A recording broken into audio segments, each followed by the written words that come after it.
This was a very involved thread, and I don't think I'm actually done reading it, but I wanted to stop and say something here because I feel like Nesta falls into the same trap in the fandom that Tamlin does.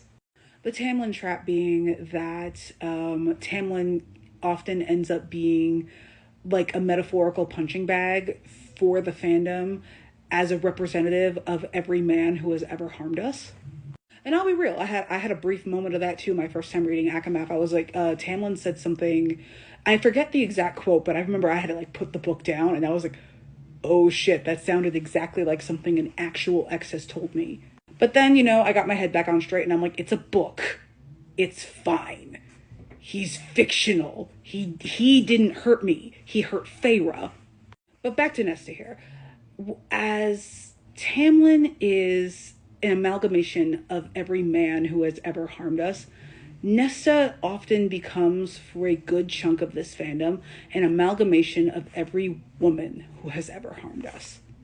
I've heard it said within the fandom, like if you hate Nesta, you had a Nesta in your life that you just couldn't be around anymore. And if you can sympathize with Nesta or empathize with her, you were a Nesta at one point.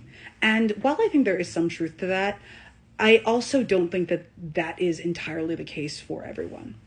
To your next point, I do think that there is a difference between the relationship between Nesta and Gwyn and Emery versus Nesta and Elain and Feyre. Elain and Feyre are inextricably tied to the worst times of Nesta's life. And I think sometimes we don't give the Archeron dynamic enough credit. This is a fucked up sisterly dynamic because of the way that the parents pit them both against each other, and the way that they were all three of them were shoved into certain roles.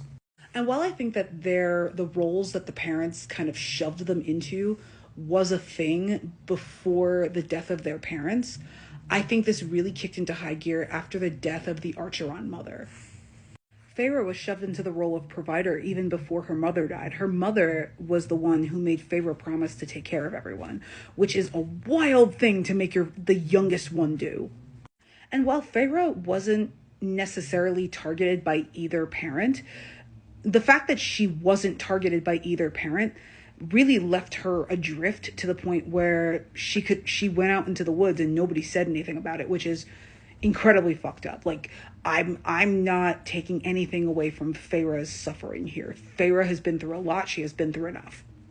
Meanwhile, the Archeron father was doting on Elain and treating her like this little itty bitty baby, and that set up the dynamic between Feyre and Elain and Nesta and Elain, which wasn't really Elain's fault.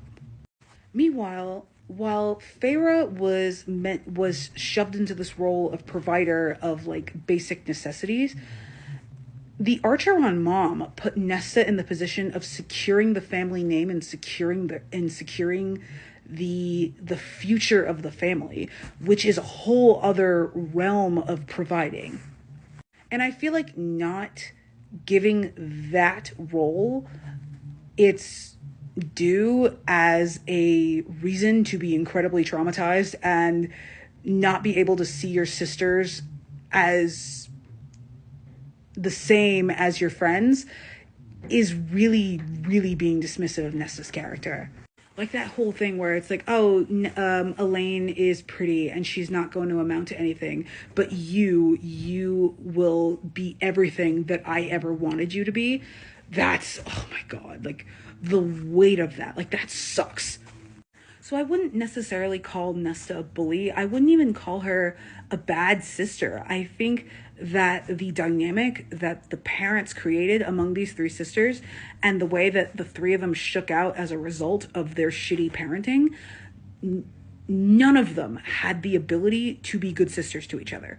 It's not possible. They have to do a lot of healing individually and together in order to get to a point where any of them could be good sisters to each other. Nesta, for her part, could be a little nicer. I will not fight you on that. But Feyre, shoved into the role of provider, shoved into the role of keep the family together no matter what, really overstepped her boundaries as a sister and went into this really controlling territory, which really belongs to Rhysand. Personally, I think that. Either way, Feyre really overstepped her boundaries when it came to helping Nesta. There were other ways to do that besides locking her up in the House of Wind. Like there just are. And I'm not just saying that because I'm writing an alternate universe Akasif. Next chapter will be out on Saturday, by the way. Either way, you can't single out Nesta's qualities of being like a less than perfect sister while not acknowledging Feyre's inability, like her issues with being an imperfect sister as well. And then to add Elain to the mix, where everybody feels like they need to take care of her. And because everybody feels like they need to take care of her, nobody knows her. The entire time, where Nesta and Feyre are describing Elain and the things that she wants and the way that the way that they think she sees the world, they just show a fundamental misunderstanding of her. And that's also she can't be the sister that she can be, the best sister that she can be, when her sisters are fundamentally misunderstanding her like that. All this to say, this is a lot of smoke for Nesta, and while I think that it makes sense that some of us in the fandom are ascribing to Nesta qualities that the worst of our sisters and the worst of our former friends and aunts and mothers and all of that, like, there's a lot being put on Nesta, and I feel like if this amount of smoke could be for Nesta, you could put that amount of smoke on Feyre and Elain too. And I say this as one of the biggest Elain defenders that I know. Long story short, I think Nesta deserves better, and I think with a little bit more objectivity and standing back from her a little bit, Nesta will be Nesta and not a stand-in for every woman who has ever harmed us.